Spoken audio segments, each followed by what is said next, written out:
We were discussing it earlier. We actually thought that the reading would sit slightly better at the end of the talk. So Martin's going to come and speak to us on our question of the day. Don't worry if you're getting thirsty. There will be an opportunity to grab drinks in just a few minutes. Martin's going to set us a couple of questions partway through and leave us the opportunity to chat and answer those. But I'm going to get Martin up. We'll pray for him, and then we'll see what he's got to lead us in response to this question. So, Father, I thank you for Martin. Lord, I pray that you would fill him with wisdom now, that you would give him the right words to lead us as we consider this difficult question. Amen. Amen. Good evening. Thanks, Sophie. Good to know somebody's there. It's quite dark out there. Quite dark. All right, so does God have favorites? And do good things happen to bad people? Well, we could make it a short sermon and go straight to the drinks by saying no and yes. Spoiler alert, that's roughly where we're going with all of this. But we probably want to, dig into it a little bit more deeply. I kind of think you got your money's worth this evening. But let's go start with this second question. Do good things happen to bad people? But, we know they do, right? We know that the bottom line is good things happen to good people and good things happen to bad people. Bad things happen to good people. Bad things happen to bad people. Good people get ill, but bad people get ill. Bad people get rich. Good people get rich. Life happens to all of us, to all of them. It all happens every way. I don't think we can just draw a line and say it's only on one side or the other. And then when we sort of start to really think about that a bit more, you sort of find yourself asking, what do I really mean by a good people and bad people? Is everybody sat on this side of the church good and you lot are all bad? Or is it the other way round? There's some nodding going on there, Heather. Now, the extremes, right, are fairly easy to get broad alignment. Hitler, bad. Mother Teresa, good. But there's quite a lot of grey areas then in between the two. How do we start to judge? What about Vladimir Putin? Right now, probably all of us here would be probably bad, but, go to Russia, there are some people who wouldn't say he's bad. What about Boris Johnson? Questionable. Quite right, Sophie. What about Robert Hambry, who helped found this very church? What about Anton Deck? What about your grandma? What about you? What about me? Our answers to this are probably going to depend an awful lot on our background, our politics, our view on life, geography, socioeconomic status, all sorts of different things. And when we're talking about this good and bad, whose good and bad are we actually defining it from anyway? Probably our own. Now, if you're like me and you're a bit of a Marvel fan, are there any Marvel fans in? Yeah, reasonable number. It's interesting, isn't it? One of the underlying sort of themes of the new set of series is that actually nobody is all good or all bad. There's light and dark in all of the characters. You've got somebody like Clint Barton, who is Hawkeye, the Avenger, the good guy. But actually at various points in his life, he's been Ronin, this merciless assassin who really wasn't a nice guy. Light and dark. You've got fun characters, like Loki, the god of mischief, generally sort of doing all sorts of things wrong, tries to take over the earth with an alien army, generally bad. But then actually in the latest series, we sort of find that actually doesn't want to sort of tear up the whole universe and disturb this sacred timeline, as they called it, but he sort of chooses the good. So again, light and dark. Now, okay, they're extremes, they're fictional characters, but they make us think. And equally, you know, when we're thinking about good and bad people, what do we mean by good and bad things? Is winning the lottery a good thing? Lots of money? It's great, you can do lots of things, buy lots of good stuff. But it brings a lot of trouble with it as well. You have a quick search on Google or something, and you'll find that many lottery winners are not happy, or certainly nothing like as happy as they thought they were going to be. So is that actually a good thing? Or dying, is that a bad thing? I mean, you know, it's going to happen to all of us at some stage. And so obviously it's very sad for the people who are left behind, but sometimes for the person who's gone, actually it's a good thing. And for those of us who believe where we're going ultimately, it's a very good thing. As Paul said, to live is Christ, to die is gain. He didn't know which he wanted.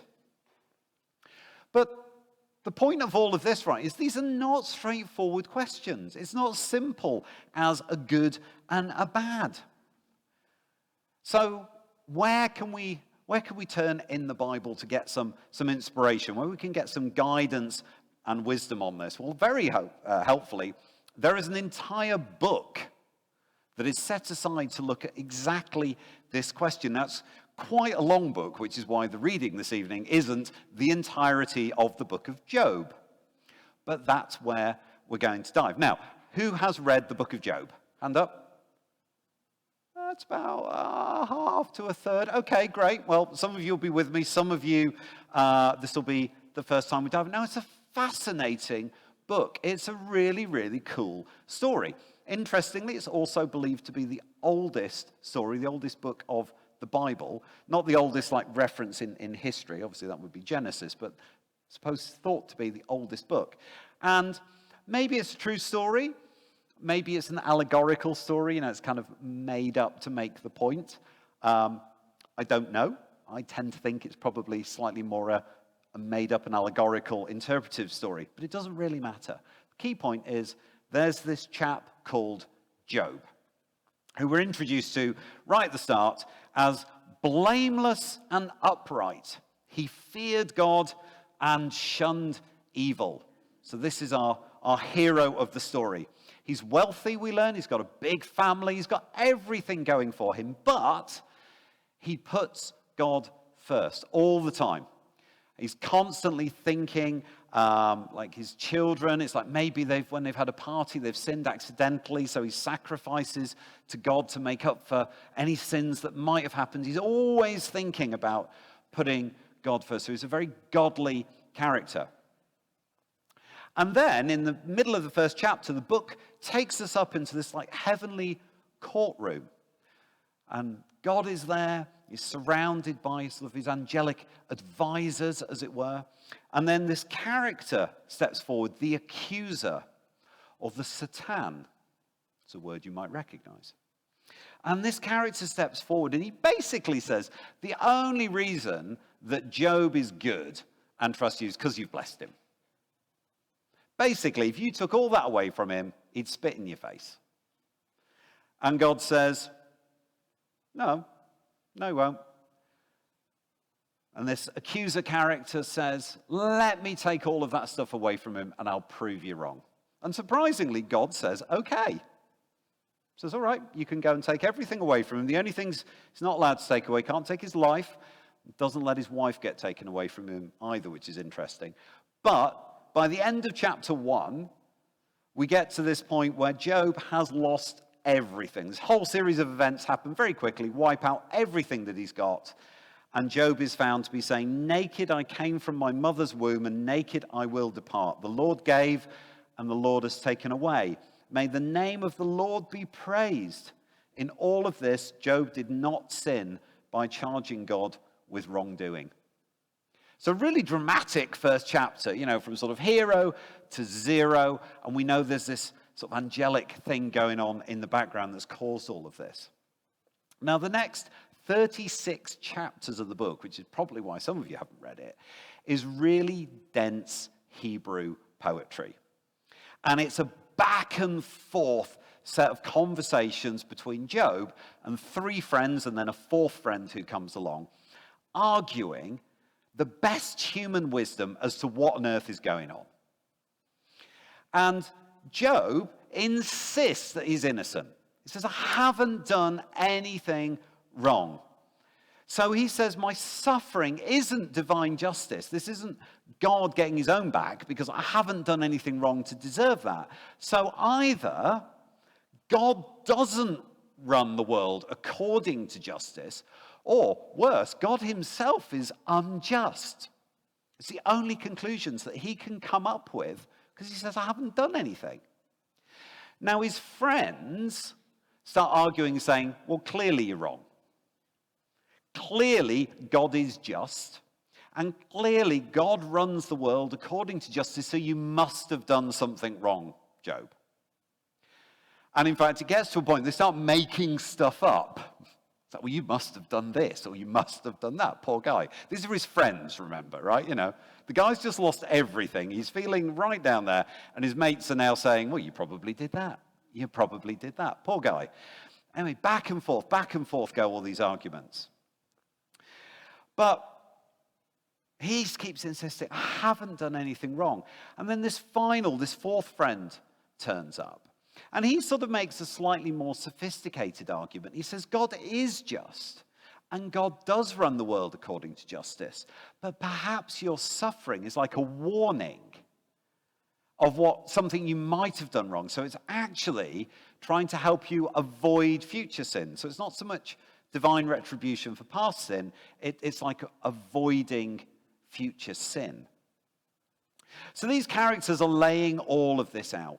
But basically, by the time we get to the end of chapter 37, and this is the point of the book, human wisdom is exhausted. They've all they've had their best go at an argument to explain what has happened. And then it's like, we're out. Nobody had agreed. Nobody had really come up with a satisfactory answer. And then we get to the best bit of the book, which is chapter 38, which is where God turns up. And it's brilliant, because he basically turns up with a bucket load of sarcasm. Seriously, it's brilliant. So, chapter 38. Then the Lord spoke to Job out of the storm. The storm appears.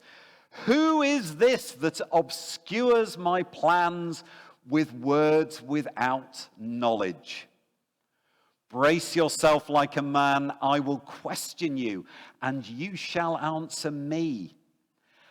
Where were you when I laid the earth's foundations? Tell me if you understand. Who marked off its dimensions? Surely you know. Basically, God lands in the middle of this debate and quite politely says, what on earth are you all talking about? You've been spouting for 37 chapters about this and that. No. Let me tell you how it is, says the Lord. And firstly, he takes Job on this tour of the whole universe, pointing out the stars and everything that's made, right down to something as humble as how a female deer gives birth. But he's pointing out how complicated and interwoven the whole universe is. And then he points to these two mythological creatures, the Leviathan and the Behemoth. Two enormous, great big creatures. They're actually the symbols of disharmony and danger on the earth. But they're things that human beings couldn't possibly dare to approach. You'd get torn apart. But God says these are effectively pets for me. They'll do whatever I tell them. I can bring order out of that chaos. So he takes Job and his friends on this incredible journey to say, look at how complex everything is and interwoven. And yet I, God, have got all of that in my grasp and in my hands. Now let's just think again about what we were whittering on about.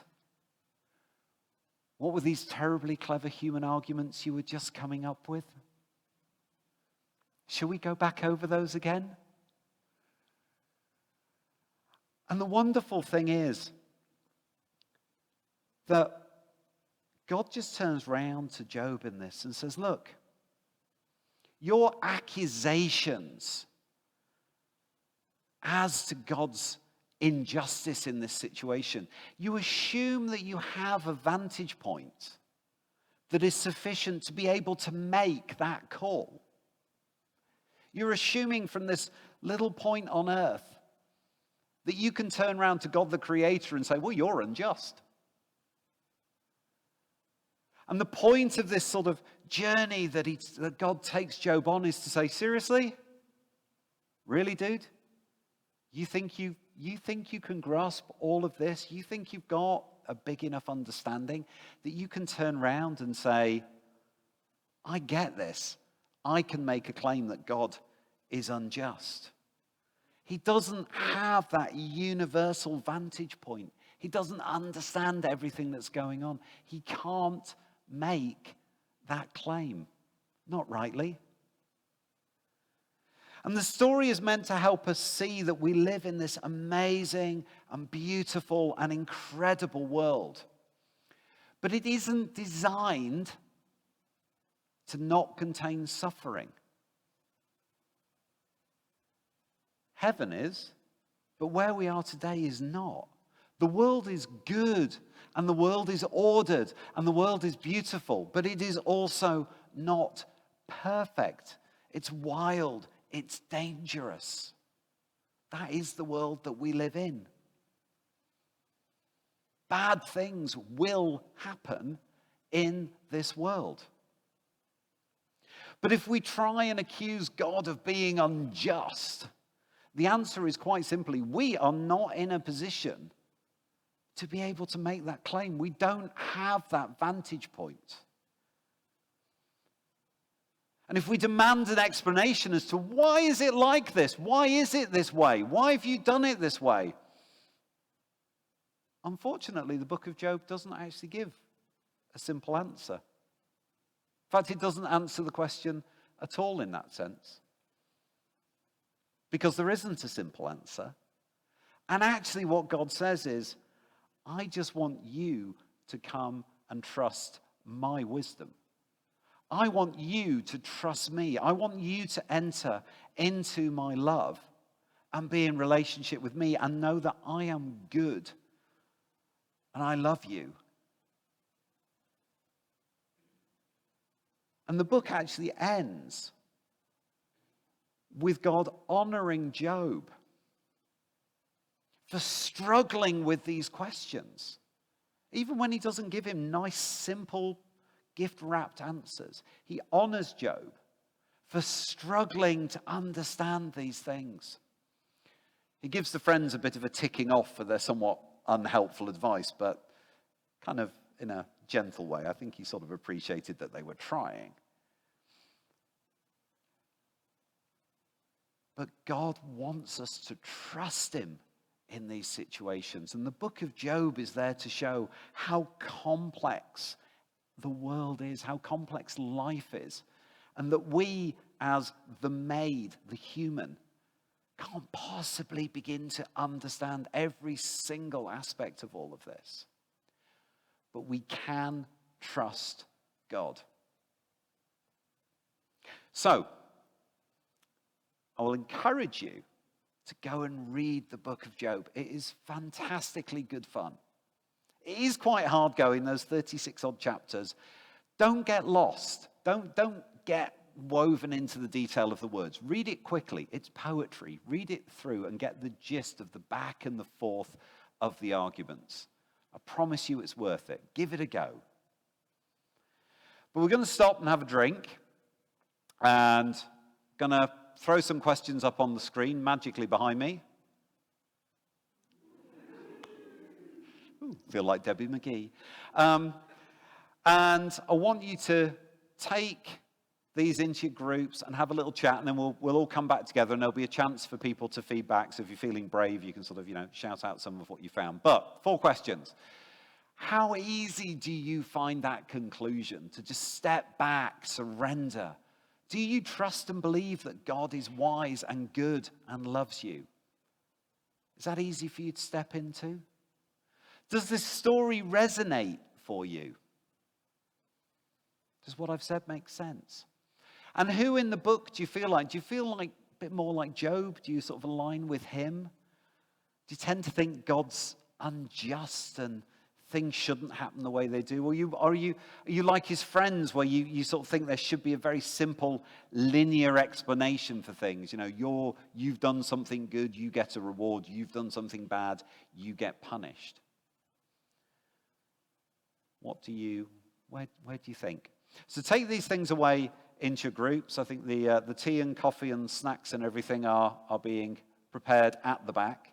Mark, anything else you want to add? In that case, go grab some snacks, and then we'll come back in 5-10 minutes and have a chat, see what you think.